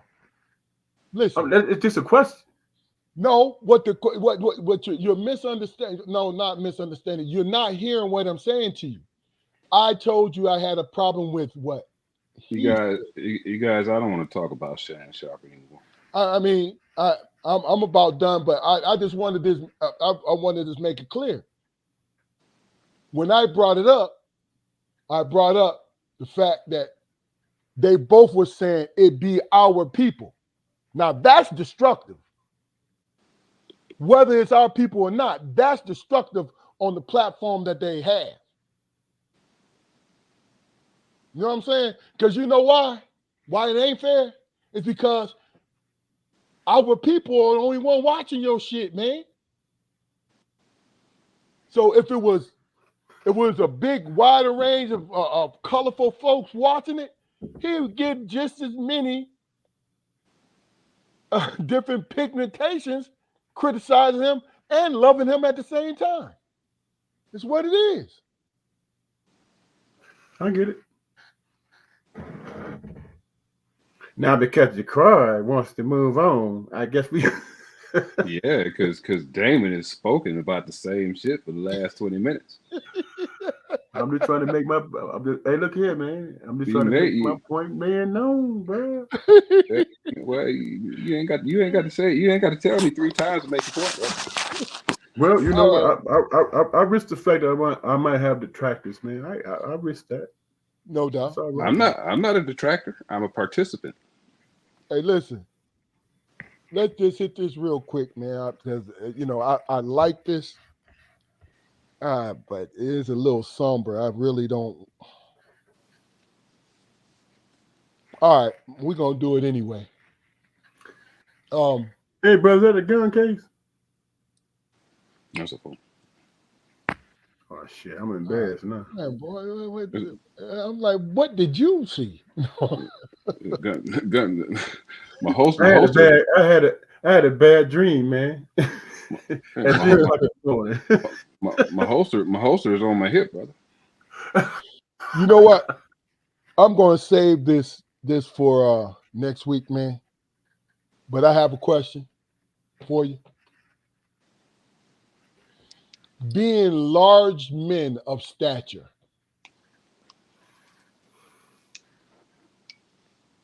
how do you feel you were treated in your lifetime? And we'll start off with you, Damon. I always saw it as and when I was young and didn't know any damn better. And you taught me this, bro. Remember when I was in junior high? And I used to come to home and cry to you every damn day about how they was treating me and shit. Remember that? Yeah. And you say, and you was in high school at the time. You was like, bro, the things that they teaching about is the things that people who are mature, whatever, admire that about you. It always stuck in my head. You know what I'm saying? They clown me because I was bow-legged and shit. And I never thought I didn't even know I was bow-legged. You know what it solidified in my head I was bow-legged, man, when the coach a high school coach say, man, if you wasn't bow-legged, you'd be 6'8". Remember that? No doubt. No, I'm And laughing he because was we sit up here talking about being bow-legged and shit. But go ahead. and I went home that day because he said it in front of the team and shit. And I thought it was an inadequacy and shit. You remember what you told me when you said that shit? Yeah. Don't listen to this motherfucker, man. That's gonna be a benefit in your life. You know what I'm saying? I never knew that. It never dawned on me. You know what I'm saying? But in junior high, I thought that was a affliction. I thought that was something that was wrong. The shape of my eyes, all that, everything that was attractive about me, I was taught, I was shown in junior high that it was an affliction. That, dude, you different from everybody. You know. So I say to say this, man. I didn't understand, man, until I discovered the fact that I wasn't afflicted or whatever, and who I was, you know what I'm saying, who I was mattered. Because if I had 50-50 people saying this was wrong or that was right, I was being paid attention to. You know what I'm saying? I was being paid attention to. And the worst thing that can happen to a human being is being ignored or feel invisible, bro. That's the worst thing. Feeling invisible, because I felt that too. But if somebody talking about you, you know what I'm saying, it's up to you to decide whether or not, man, it's negative or whatever. But you know, being in the conversation, man, means something. Whether it be people knowing it, certain things about you, or they're speculating, man. You in the conversation.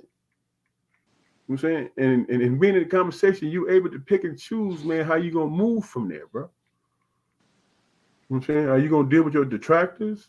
Or are you gonna deal with the people who say, hey man, you bow-legged, but man, it looked like you gliding when you walk, bro.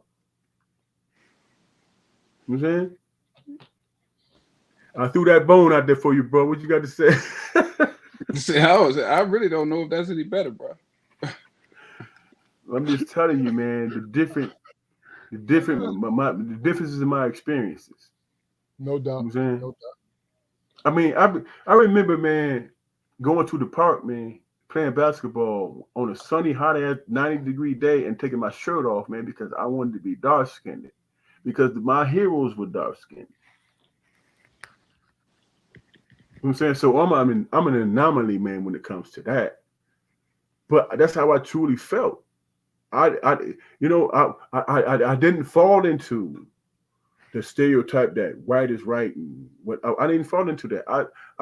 My mindset as a child, as a kid, growing up or whatever, is to be dark because my heroes were dark. You know what I'm saying? My mother, dark skinned woman who was nurturing and caring and who loved me, who had my back. My dad who was in between, you know what I'm saying, fell in love with that dark skinned woman. You feel what I'm saying? That was my experience. So when you talk about color or colorism in that regard, my experience is that black is what's happening. You know what I'm saying? Because that's what my heroes regarded, man. That's what my heroes were. You know what I'm saying? And I wanted and I wanted to express myself in that way. Like I said, it was an anomaly. But I wanted to express myself in a way, man, that me being a dark-skinned person, man, that was 6'5", I had, all I had to do was convince the world to pay attention to my attributes and my assets, man.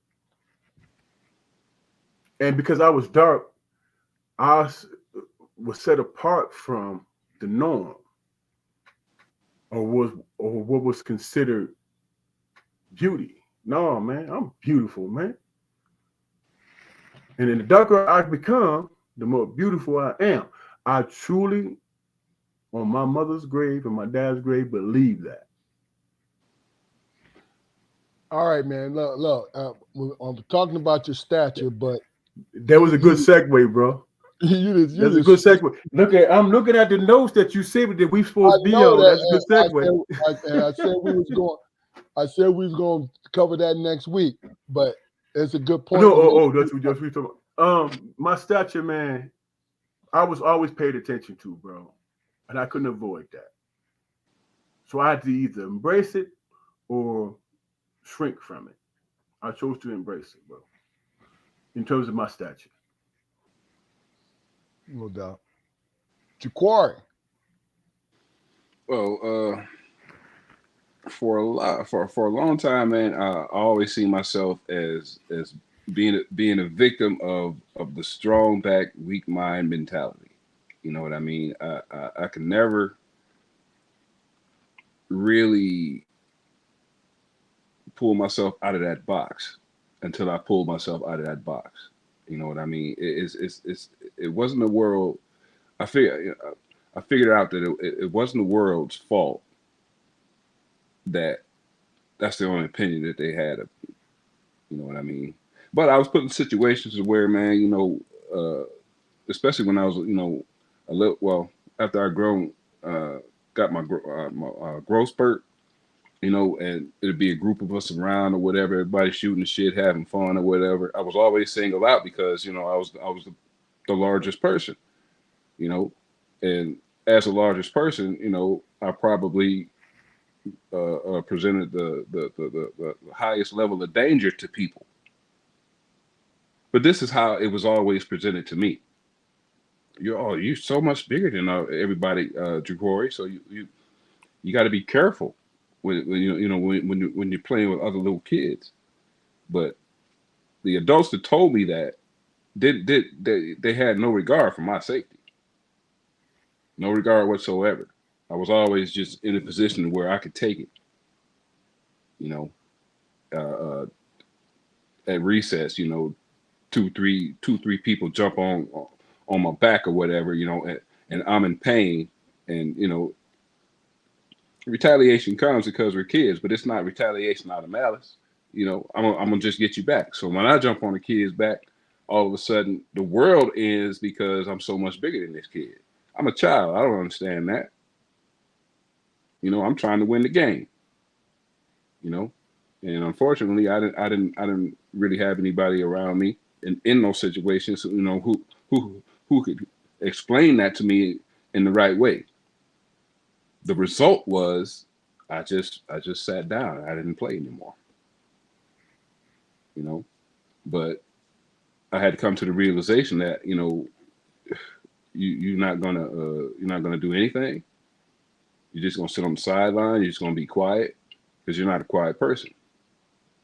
You know, so like I said, I had to pull myself out of that box, man. But a lot of times, people would just see me coming, and automatically relegated me to the physical shit, and that's how it was for me. Um, I would say there was moments that changed him because our dad was 6'2", and he was tall for his generation, so he always walked like he was a tall man. You know what I'm saying? And so he was a great example for me. Then our uncles, 6'2", 6'1", 6 foot, 6'1". You know what I'm saying? They were tall men, And I never realized that I would grow to 6'9". You know what I mean? But both our parents are 6'2". Never realized that. So I fell into the regulation, like, look at you, like, you know, through I was lucky because my growth spurt didn't start until the end of my 8th grade year high school, right? So I'm a freshman. This changed my life. I'm a freshman. Legendary for varsity coach, Perillo. I forgot his last name, but Perillo. He was a legendary, but he went a Hall of Fame down in Florida after he left our school, right? I'm walking down the hallway. He stopped me. Now, Coach Perillo was no more than maybe 5'5", right? He looked at me. He said, "Hey, how tall are you?" And in ninth grade, I was probably about 6'4", 6'5". So yeah, I'm about, I told him that. He said, "Then why are you looking down at your feet all the time?" Right? Now, this little white man, he said, "Why are you looking at your feet all the time?" She said, "Stand up straight." He said, "I wish I was as tall as you are." He said, "You know why? Because my chest would be back and I would be looking ahead all the time." And what it ended up doing was reminding me of how our father walked around the house. My mother. Always looking around, looking straight ahead, always understanding what was straight ahead of you. And from that moment on, and with the reinforcement of what I've always saw as a child, I stood straight, back straight.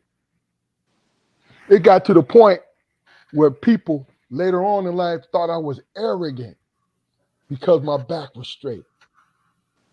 And I laughed about it. So you want somebody as tall as me to bend over. And see, that told a lot about the social aspect of it. As a man, you should always walk with your back straight. Always. As straight as you can. Because really and truly, it contributes to how you feel about who you are as a person. And then the practical sense, you see what's coming. You know, I've always enjoyed being as tall as I am. Not because I look down on people. No, because my character has always been high. And over time, I worked up to having a gigantic ego because of the person that I was and am, right? And the things that I was able to accomplish in my life. But nobody would know that I had a giant ego. You know why? Because it's mine. If somebody knows that you got an ego problem, it don't belong to you. That's true. It don't belong to you. That's their issue. That is their issue, and you trying to make it their issue because they know that you got an ego. You know how people can tell I had an ego? Not by my words, by my actions. You know what I'm saying? The energy, I had a similar the work. conversation. I had a similar conversation with a lady in Ypsilanti High School, and she asked me why I walk with my head down all the time, and she tried to equate it with self-esteem, and I said no, I'm a very proud person, very very very self. I big myself up all the time. I'm clumsy though. I look down so I don't step on shit. I look down so I don't trip on Or anything. bump your head and shit. Yeah. I've never ran into anything walking, but I've tripped over plenty of shit. Yes. So the reason why I look down at the floor and at my feet is so I don't hurt. so I don't hurt one of y'all. But I know what I'm doing. Yeah. You know what I mean? And maybe that ego thing, you know, in regards to me, can be equated in that way, because I can't suffer bullshit. I was never able to suffer bullshit. Now Right. that You always interaction, been that way, bro. You that always been interaction, you always been that way.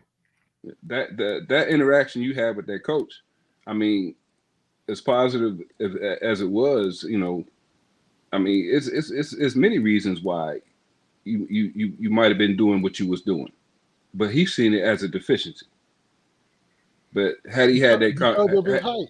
had he had that conversation, then it probably would have changed his whole perspective. Because I mean, how many conversations have you guys had with people who say, "Well, man, if I was that tall, I would have did this, I would have did that." Yeah, all the time. You know what I tell those people? No, you wouldn't have. Nope. No, you wouldn't have. You would not have done it. Because, you know, why you ain't done that with what you got? Yeah. Because they paid attention to what you are and not themselves. Exactly. I tell you, it was It's two things, man. It's two things, man. I'm gonna say in this gun. I'm gonna keep it short. I had two brothers. My baby brother was taller than me. My big brother was taller than me. My fucking freshman year in high school, he was taller than me and shit. You know what I'm saying? And in regards with people saying, "Hey man, if I had your height," I said, "Okay, that's fine. But if I had my brother's height, I would stomp your ass out, and you wouldn't even be talking to me right now." You know what I'm saying? That's just factual, bro. And many guys say that, and I'm like, and I would always call bullshit. Right, Say, man, you ain't shit now. You wouldn't even be talking to me, and wouldn't mean it. Mm-hmm. Right? Because but the only reason why you're saying it, the only reason why you're saying that shit is because you got a problem with me being this height. That's it. Right. And here's the thing that was most telling to me, man, as I grew taller and all that stuff, right? I ain't y'all height. I'm 6'5". Y'all 6'8", 6'9". I'm 6'5". But in my experience, I'll walk in the room no matter where it is, and all eyes is on me. All eyes is on me in my height, right? In my situation. And my thought process was in this regard, well, all these people are paying attention to me because to them, I'm tall. You know what I'm saying? Why are they looking at me? Why are they paying attention to me? Because I come up in the room and I'm trying to be incognito. I'm on the ground. But I can't walk in the room without being noticed. Can't do that. So I had to come to an understanding within myself and in my own mindset that are they looking at me because I look funny, being tall and flicked and all goofy and all that shit? Or are they paying attention because I'm supposed to be paid attention to? And I don't mean that in an arrogant way. I'm saying I didn't, I didn't take that as, hey, I'm tall, so I'm supposed to be attention. No, I took that like, man, you need to be comfortable with who the hell you are. You have to be comfortable with that, man, and knowing people are going to judge you on that. Man, how the hell you get judged because of your height, bro? How you get judged on that in that regard, man? That's other people's shit. That's their thing. I mean, you can't just like you get judged. You can't help who the hell you are. It is what it is, man. Yeah. You know, I had a woman tell me, man, that she was turned off because I was a good dancer, and it fucked me up. It really fucked me up. Joy, you was a good dancer, bro, for real. Oh, I still am, but I mean, for her to single something like that out, I was like, well, I was always told, and I was, and I seen the results of having rhythm, of being a good thing. You know what I mean? I'm always, shit. I don't care where I go, and this is just me. and my truth. I'm always the best dancer. I'm always the tallest person. I'm always the best looking, best smelling motherfucker in the room. You know, Look, it took years to get to that Rico point. Suave, motherfucker. look, We used to teach Jaquan, you about that shit. you look at her and say, baby, you outnumbered. And Yeah, I'm dance your saying, ass away. yeah. But I had to dig into it though, man. You know, I mean, not like Man, man. argue or anything like that, man. But I had to understand what her motivation was, you know. And she said some things that, you know, from her point of view, I could get some understanding. I didn't never agree. So Was she 5'2"? she's like 5'6", something like that. Mm-hmm. But I, you know, throughout the things that she said, I came to realize that she didn't like it because it took the attention off of her. Always the case. Yeah. So when I was never, my ego was, you know, like I said, growing up, I wanted to be dark. I wanted to be tall as my brothers. I wanted to be all those different things. But I had to recognize and realize, man, who I was is what mattered. You know what I'm saying? And people's Always. opinion, right? People's opinion, man, it was theirs, and it didn't coincide with my experience. You know, I love the fact that, man, my brothers was 6'8" and 6'9" and had confidence, man, and I lived on that shit. I thrived on it. You know what I'm saying? I had to make an adjustment because I wasn't as tall, but I utilized my skills to dominate my perspective sport. I did that. You know what I'm saying? But yeah, did I fall into the same mindset that, man, if I was I'm 6'5", but if I was 6'6" or if I was 6'7", that would be different, man. My life would be different. No, my life is what it was, bro. Always. And I did the best I could with what I had. That's not to dismiss anybody else's height or whatever. No, you have to decide. If you 5'5", you have to decide whether or not who you are and what you present to the world. You know what I'm saying? That's all. You can't be 5'5" and say and have the moniker as the big man. You know what I'm saying? You Even can't though do that I met some cats. I met some cats who was called big fella, and they was only 5'4", 5'6". yeah, But their persona, their energy was motherfucking 7 foot.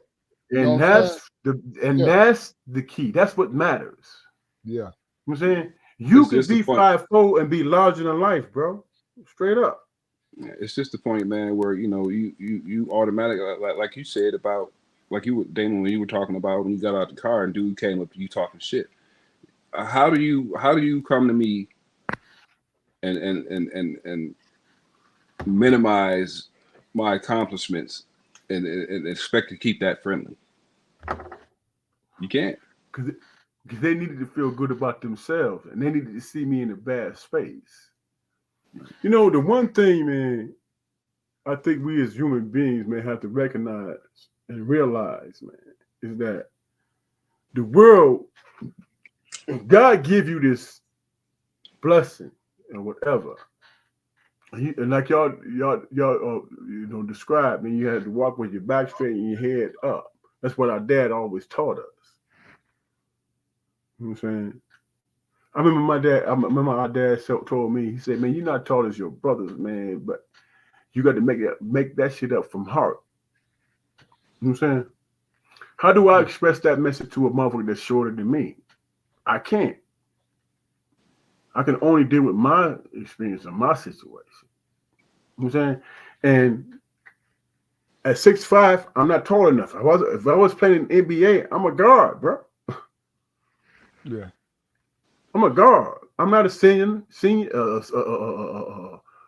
forward. I'm not a center. I'm not any. I'm a guard, bro. At 6'5".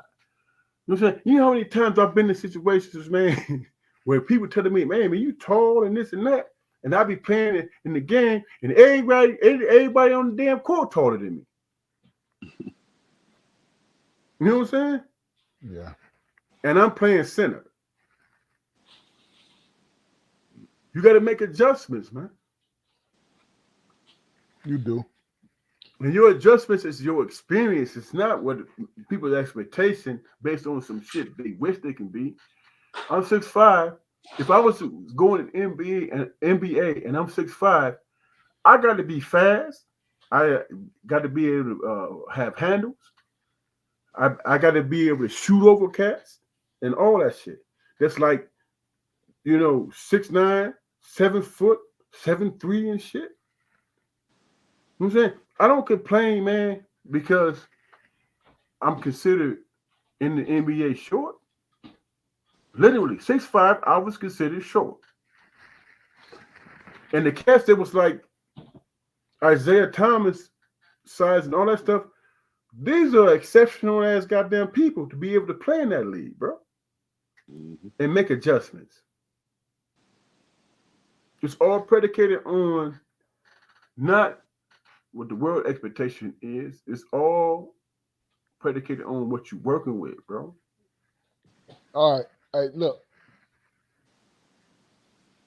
We going into the twos now.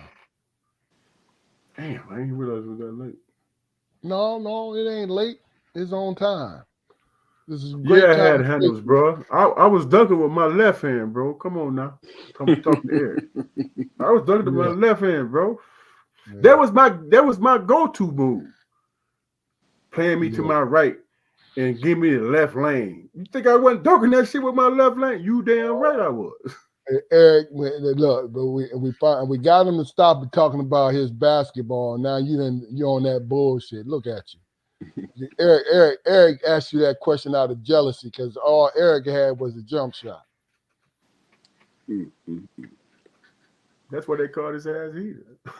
Yeah. But dude. Listen, I didn't do the house housekeeping, but this is a Strong Perspective podcast. Be on the lookout for our reels on Facebook. You know what I'm saying? Look out on TikTok on my page. We have some great wisdom. We have some good people coming on, especially us three. And we it's straight conversation and it's meaningful conversation. So before we go, any last words? Damon, Jaquar? Appreciate your time, fellas. Once again, man, I had a pretty good time. Look forward to the next. It's silly. My last words, man, is that at the end of the day, you have to deal with your own self and your own consequences and how you trying to be better. You know what I'm saying? We can incorporate other people in talking points and all that shit. What matters at the end of the day, man, is who you want to leave the world in terms of who you are and what you want to lead to the world, man. And that's what matters, man. You know what I'm saying? And that requires you being honest with yourself, man. Okay. This is a movement. It might be slow going, but we're gaining momentum. My friends, shout out Damon's friends, Jaquari's friends, and family who want to come on to the podcast, you got to open an invitation. Let us know. We love different conversations from different people, and we're here for the long haul. This is what we're doing. This is how we do things. But great, hey, Jaquari, Damon, great conversation, man, as always. I had a great time, man. So, this is Strong Perspective Podcast. We here every Friday at 7:30. Tune in. Tell your people to tune in. We own it just like that. We're on IG, we're on Facebook, and we're on YouTube. Go to our YouTube channel. Please like, share, and subscribe. Boost us up, baby. Boost us up. And we just we're gonna go from there because we're homegrown. This Strong Perspective Podcast, and we out.